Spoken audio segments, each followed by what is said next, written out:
to another episode of Artistry Unplugged, and I'm your hostess, Denise Michelle. He has more than 20 years of experience in several professional appearances.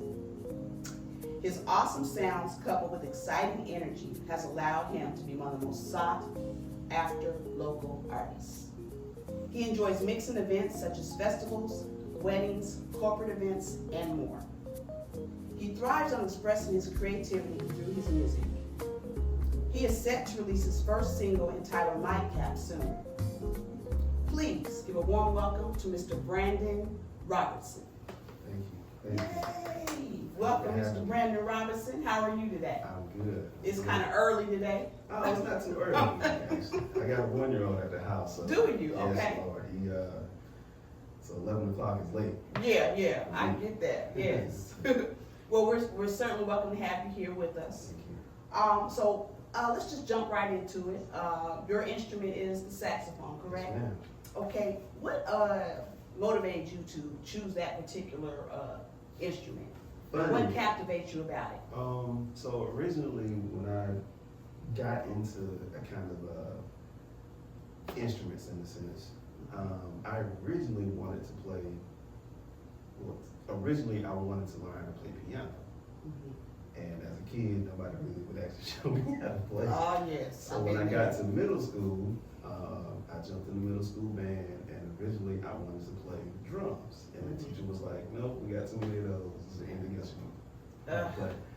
So, at the time, this was like mid to late 90s. Kenny G was still like the face of jazz. Yeah, he was. You're right. You're right. So, and my next option was, all right, well, I want to play soprano sax. And of course, she was like, well, we don't have soprano sax in middle school band. So Oh my God. I jumped to alto sax and been running with it ever since. Ever since. Yeah. Okay. All right. So the alto, what's the difference between the alto and the sax and the soprano? Is it because it's lower key or what? I mean. Yeah. So soprano sax is if you know anything about church music or chorus or anything, soprano sax would be like your soprano of the choir. Your highs. Yeah, your highs. Alto is kind of like right there in the mid range. The tenor is those are the two main things that you'll mostly see a lot of times, especially in jazz music. Then there's the bass, contrabass, so on, whatever. But yeah, so I mean, and they're the fingering and how you play them is all the same. They're just in different keys. Aha. So and alto sax is an E flat instrument, so its bass note is an E flat. The soprano and tenor are both B flat, so they're in the same key. Okay. So to dig a little more into it, for example, like a G on an alto would probably be like a B on a tenor or something like that. Wow. Even though it's the same fingering technique that you play, it's a different note on the scale. Isn't that something? Yeah. Okay. And these also the instruments that you brought, the two sets, is that two different? One's a tenor, one's a. Yes. So Okay. The smaller one is the alto. The tenor one is the bigger one. You can always tell the tenor because the neck on it has a little bit of a wave or dip or curve. It sure does. And the alto is always going to be as such. Wow. Which one do you enjoy playing better, most? Alto. I've always been an alto guy. And again, when I first kind of got into it, again, Kenny G was kind of the face of jazz music at the time. So you really only kind of saw people playing soprano and probably tenor, which a lot of the old heads in jazz music still are very tenor based. Saxophonists, Kurt Whalum's, Yes. Boney James, the standards nowadays. Even back before then, you can go a little further. The Coltrane's, the tenor Yes. players. Oh, yeah. You had some standouts on alto, like I guess the guy who Disney horn is named after Cannonball. He was one. Gerald Albright is another alto guy. But yeah, I mean, I picked up an alto and that's been my favorite. For me, it kind of gives me a good balance of low and high. If I need to go a little higher, I can do that. Depending on the song, I can get some good lows out of it if I need to. that's where I am. I love my alto. I've been on it for 20-something Forever, huh? Yeah. 20-something years. I'm way more comfortable playing alto. You know. Who are your influences, musical influences? You know, of course, you can never out discount Kenny G. I mean, for what he did for jazz music, especially that Give time me some props. period. Yeah. Of course, you know, some of the big ones, John Coltrane, you know, this guy was amazing. As I was growing up, a little bit more about me, I'm a church boy. Originally. So when I was growing up in gospel music, the guy that was really big and on saxophone, and at the time he was playing for like everybody's albums, guy by the name of Donald Hayes. If you know anything about gospel music, John P. Key Yes. had a really big album called Not Guilty. If you know anything about that album, the guy that played saxophone on that album was Donald Hayes. So he was really kind of the biggest lifelong influence for me. Wow. Was him. And it's crazy because Donald's been around for years, and he's just now getting to the point of, in the jazz circuit, where they're starting to recognize and realize how great of a saxophonist he is, especially recording wise. And he's been doing it for years. For years, yes. You know, again, especially on the gospel side of it, you can go back, John B. Key, Hezekiah Walker, Dorinda Clark, Yes. Kirk Franklin, Oh, and I think even later on, he's been touring mainstream with Robin Thicke, Eric Benet. Oh, he has? Yes. Okay. I know he was a mainstay with Robin Thicke for some years. Queen Latifah, Shaka Khan. I mean, He's been doing it. yes, Earth, Wind and Fire. I mean, his list goes for days. Miles. Yes, for miles. Originally out of Tennessee, but I think he lives in LA now. I had the pleasure of meeting him in person at a church event here in Winston one year. And that was the first time I actually got the chance to meet him. And then some years later on, talked to another mentor kind of mine out of Raleigh, Durham. We were talking, I was talking about who it was that I was really influenced by. And he was like, yeah, give me 1 second. He pulls his phone out and calls him on the phone. What? Directly, and I talked to him then on the phone. So so the main one for sure, Donald Hayes. There's a guy out of Raleigh who's a little more closer to my age, but this guy has played for, he was one of the last foreign players to tour with Prince. What? Yeah. Anthony Hamilton, I think he does some stuff with Legacy. Some good company right there. Brian Culbertson, I know he's toured with yes. him quite a few. Marcus Anderson. Marcus is another, and again, to kind of tie back to Donald, when I first met Marcus, again, we were playing in church, and we got to talking and everything, and so he asked me the same question, and at the time, a lot of people didn't know who Donald Hayes was if they were not in depth with gospel music. Right. And so I'm not ashamed to tell him, you know, I grew up listening to Donald Hayes for the most part. And I tell him that, he was like, oh yeah, I know Donald. I grew up, he kind of cultivated my sound a lot, you know, just from listening to him. And me and Marcus got to talking and everything, and again, so we realized that we had a connection through Donald and everything. And just listening to him play, listening to how I play, you can kind of hear it because our sounds, like, the basis of our sound kind of comes from Donald's approach. Yes. So yeah, Marcus Anderson is another big one. Of course, Bonnie James. Anytime I'm thinking tenor nowadays, it's a lot of Bonnie James, Kirk Wayne. Those are the today standard of smooth jazz and tenor. So yeah, so those are really the big ones. I think another guy that a lot of people don't either remember or know about when I was growing up was a guy by the name of Bernard Johnson.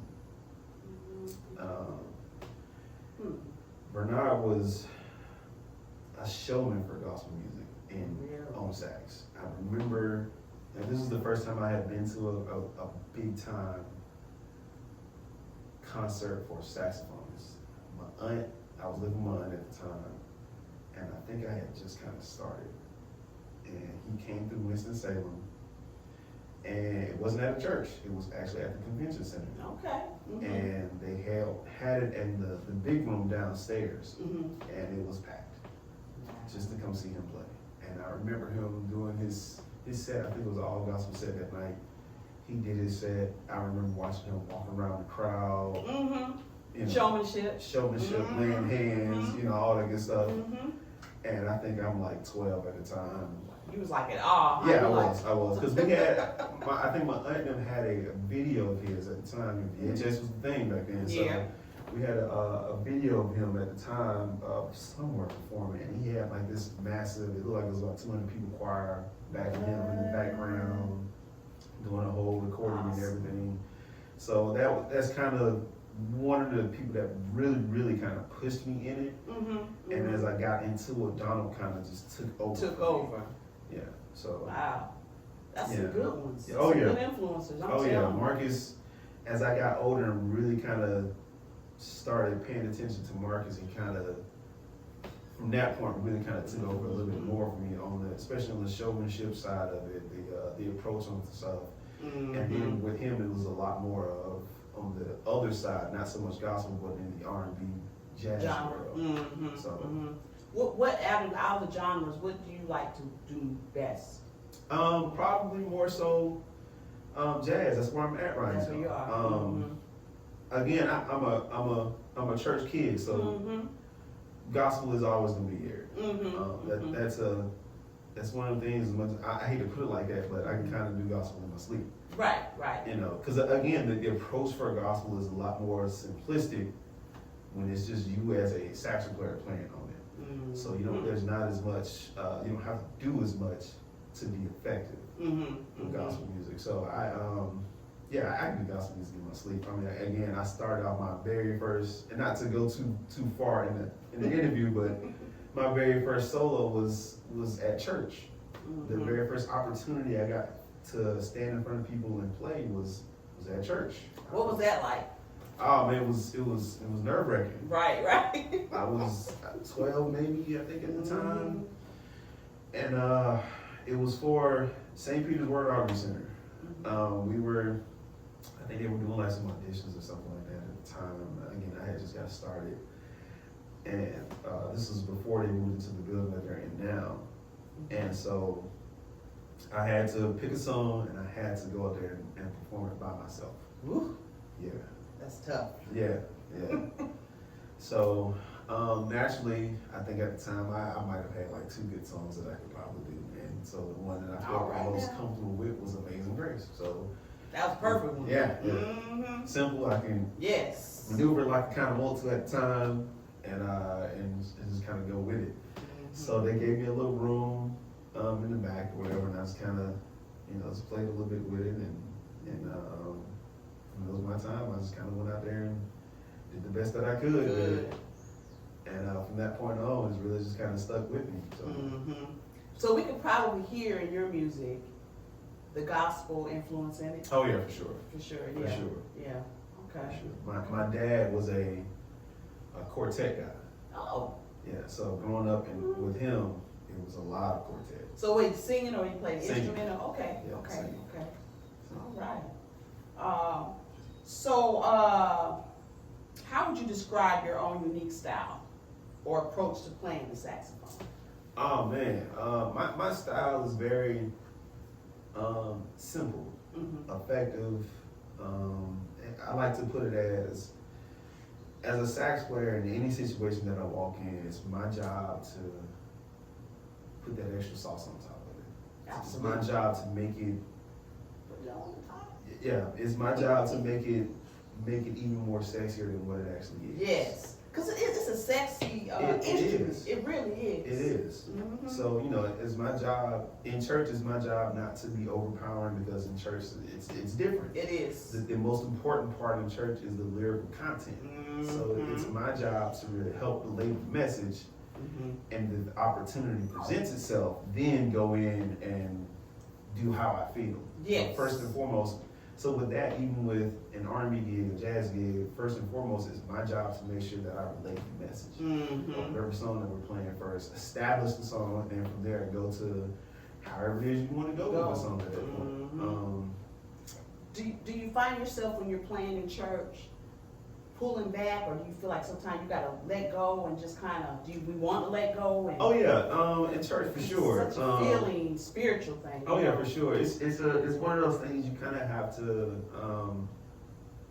in a sense, I learned this from this older guy one time. You kind of have to read the room a little bit. So with church, it's not as much reading the room; it's more so reading the atmosphere. Yes. And the people that you have to work with. For sure. If you're, so again, like I think last Sunday, the church that I played for, they had children sing. So of course, I can't come out there and just overplay the children because it's gonna make them, they kids. They're already nervous. They have to get up in front of a bunch of people and sing. And so if I get up there and just go for broke on it, they gonna get all the way, shut down and stuff. Absolutely. So, versus somebody who's more comfortable that does this all the time, whether it be an actual mainstream artist coming to town or just the typical praise and worship leader at church, they're more comfortable. I can kind of pick and choose my spots a lot better with them because again, it's more so about making sure that they're relating the message, and then from that point, I can kind of sweeten it up as we go. And again, if the atmosphere allows, then I'll kind of come in and just, in a sense, take over from that point on. Gotcha. But R&B jazz gigs, it's kind of the same way, but most of the time, if it's just me as a lead guy, I'm gonna always make sure that I relay the message of the song first. Right, you want to get the message across. Because it helps the audience to understand what it is that we're playing. So, like for instance, if we're doing a cover song, I'm not gonna come out to begin with and just play whatever on the cover song because they might know the song, but if I'm not playing the melody line of the song, they're not gonna understand what it is we're playing to begin with. So it'll just look like we just kind of up there jamming. Versus if I get out there and actually play the melody line first, establish the song, and then from that point on, I can kind of maneuver the song how I want to in the midst of us playing. And at that point, I've already got their attention. Their attention. Because I've established the song. Oh, they're playing X, Y, and Z. Right, yeah, I can get with this now. It's a lot easier for them to get with the vibe that we're trying to put out at that point. Same thing in a sense with a jazz situation. So if you walk into a situation and it's especially really, really big jazz heads, certain songs they'll know. Come out and, bust out a bossa type situation. If you don't establish that melody line to begin with, again, to them, it's just gonna sound like they might be able to pick out the song, but it's not gonna get the same. You're not gonna get the same reaction out of them unless you went in there and just actually established the song that you were trying to play to begin with. So it's like you're introducing it, right? Yeah. Okay. Kind of introduce it, at least get them at that point, get them drawn in, attached to the song, and again, that way you can kind of maneuver how you want to in and out of the song and go from there. Absolutely. So that's always my approach. It's always my mindset when I'm performing or doing anything. So, do you like when you play cover songs? Do you put your own spin to it? Oh yeah. Or you just play it as Oh yeah. No, and again, so I always try to make sure I establish it first. At least get that first verse established. And from that point, it's all me then. It's all improv. It's all me. That's cool. Doing what it is that I need to do to draw you in as an actual performer at that point. So once I do that, I'm just off the races at that point, And when it's time to end the song, I'll try to make sure that I come back to end the song properly, like So. Yeah, master. Yeah. All right. So we're really having a good time here, conversating and everything, and so we will be right back. And remember to hit that like button and subscribe. Artistry Unplugged. We're on Facebook and YouTube. Be right back.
information. I think they just Google whatever the last person.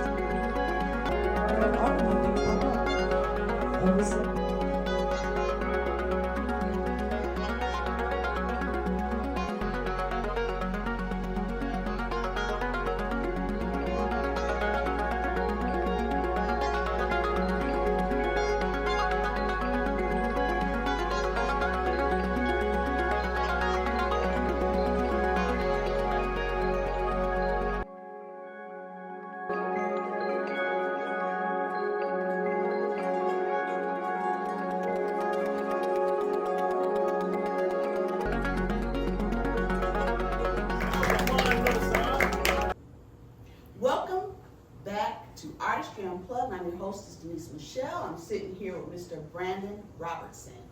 All right, we're just going to continue this flow. I'm enjoying speaking with this young man here. So what's your favorite thing about playing the saxophone? What do you like most about it? What is about it that attracts you to it? Oh man, you know, over the years, I've kind of been able to just really kind of get my sound out. So probably, I would probably say that, just my tone, my own sound out of it and everything. Okay. And what's some of the, I want to ask you this because, you know, we talked earlier about artists trying to get out there, you know, get the notoriety and exposure. What are some of the challenges or frustrations you faced as a saxophonist? Oh man, personally, probably the recognition of just being a good sax player. I mean, you know, again, playing in church, you get to know so many different musicians and everything. And I think in this area, it's just not as common to have, well, when I was coming along, it wasn't as common to have a really good sax player around. So like, even to this day, they still aren't really used to, in church a lot of times. You don't see it a they're lot. just not really used to having a good one there for that matter, that knows how to pick and choose spots, how to get in and out of situations, how to maneuver, stay in pocket, come out of pocket, you know, again, just pick and choosing simple spots and stuff. They're just not really used to it. And so that's been one of them. What about when you try to get, you know, do your gigs and stuff? Is it hard to get on the board, or is it just? Yeah, like a lot of times when I do stuff, like I tell people a lot of times, I do a lot more work in like Raleigh and Charlotte than I do actually here.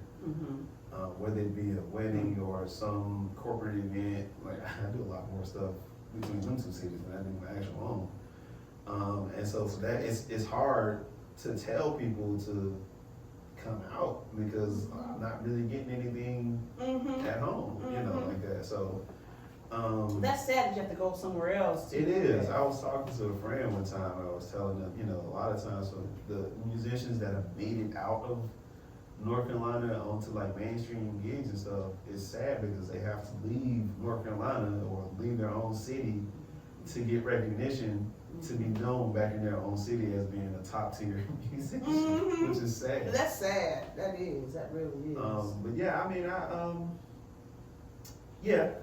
think that's it. Okay, and what's something you learned about yourself through playing the saxophone? Oh man, something I learned about myself.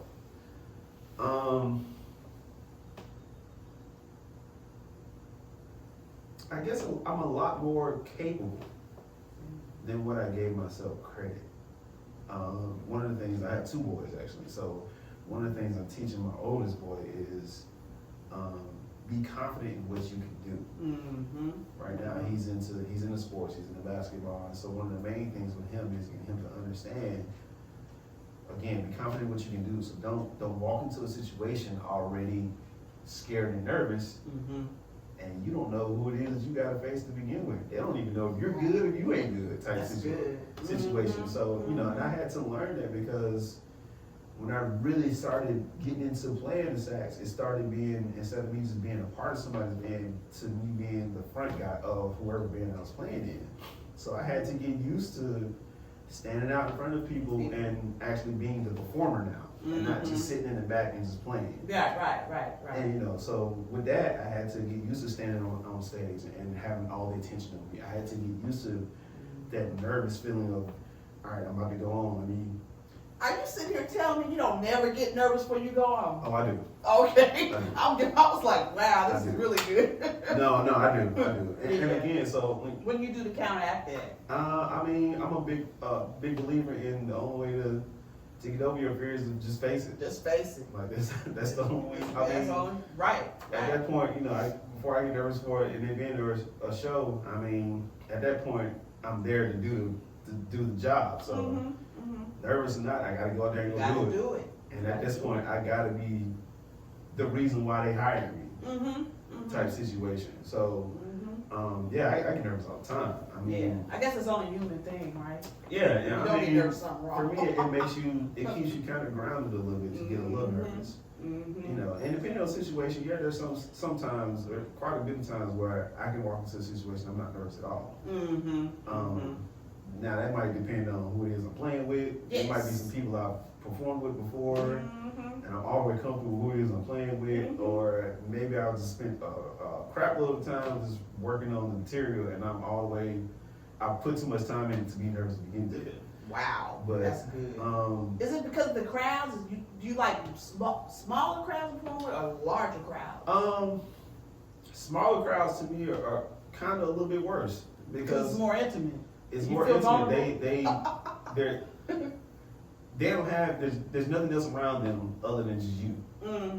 And you as a person up there performing, there's nothing else in front of you other than that small crowd. Yes. So it gets so deep to the point where if you mess up, they don't know you messed up. If you off, they don't know you off because it ain't been up with you and just them. Yes. Bigger crowds you can kind of manipulate a little bit more because a lot of people that are in the bigger crowds, they're probably just there just for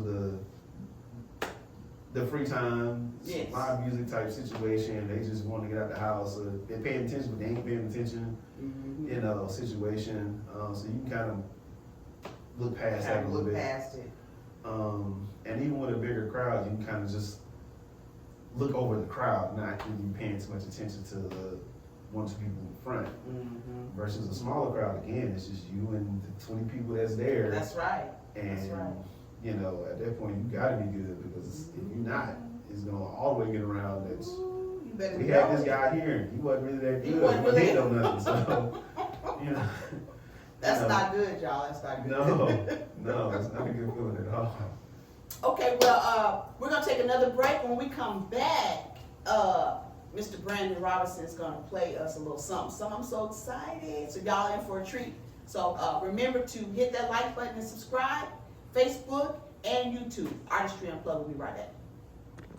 Hey y'all, this is Denise Michelle with Artistry Unplugged, and I just want to introduce you guys to my little baby.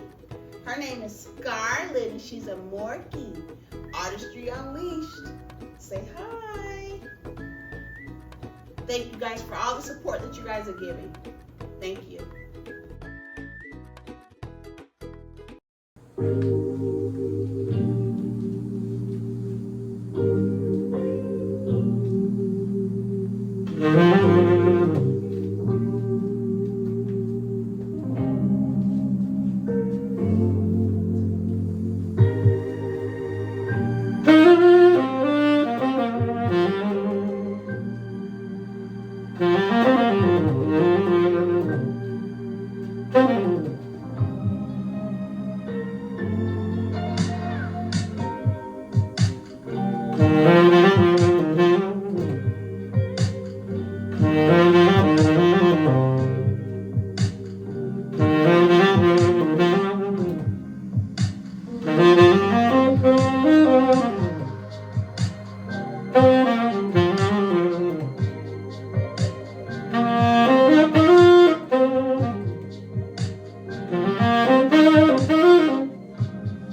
Denise Michelle, and we're here with Mr.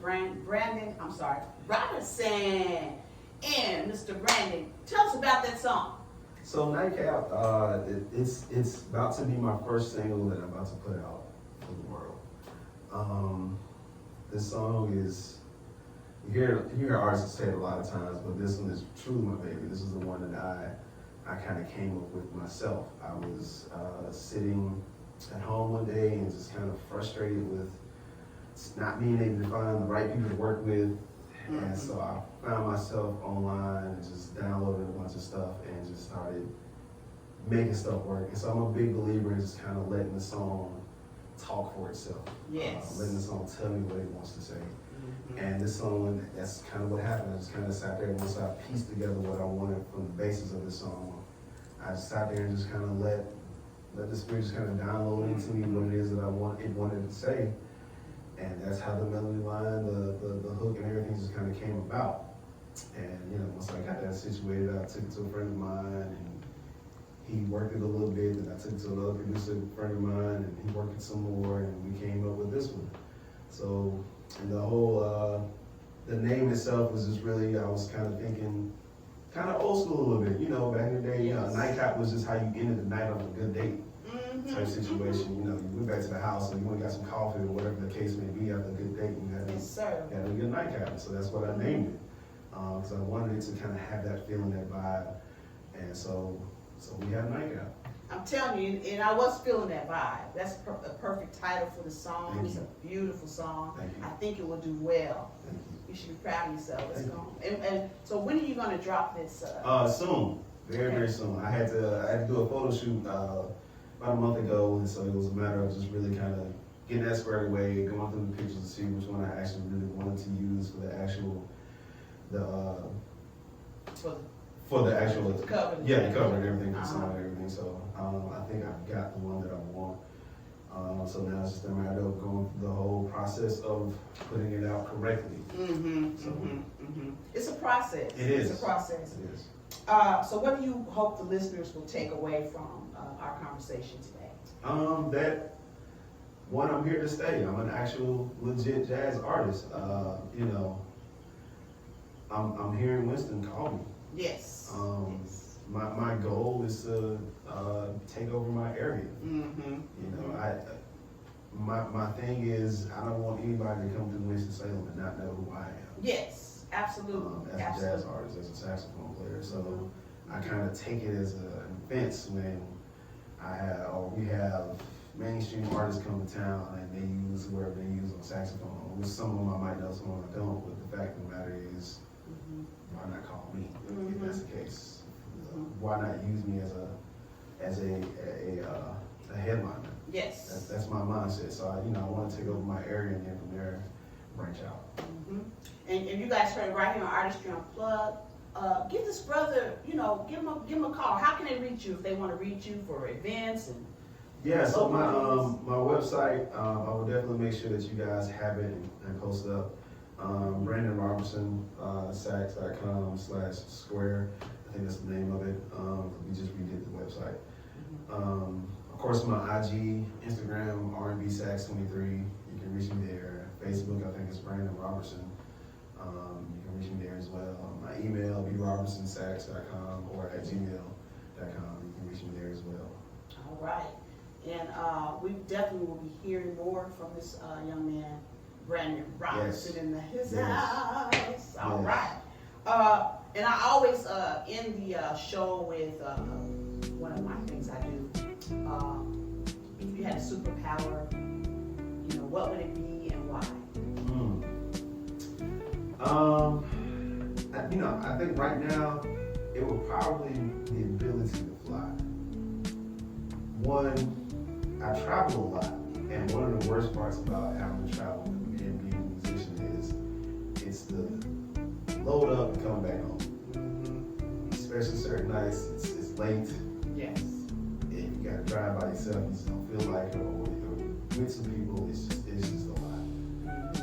But if I can fly, pack up, and be home in no time. And where would you go if you could fly? Oh, Where man. would you go? Anywhere. I'm a warm weather person, so anywhere that's mild tempered. temperature. I'm not a cold weather person, so you don't find me up north between that month. So I know that's right. March, so. Yeah, no, I I'm a warm weather person. I'm a tropical person. I like to be outdoors, so 9 to 10 I would probably be there somewhere in that general area. All right. Well, thank you so much for joining us here on Artistry Unplugged. And remember, you guys, subscribe. Yes. We're on Facebook and YouTube. Okay. And thank you, Mr. Brandon Robertson, for coming on the show. And we enjoyed you tremendously. And we'll see you next time. Hey everybody, this is your girl Denise Michelle, and welcome to another episode of Artistry Unplugged.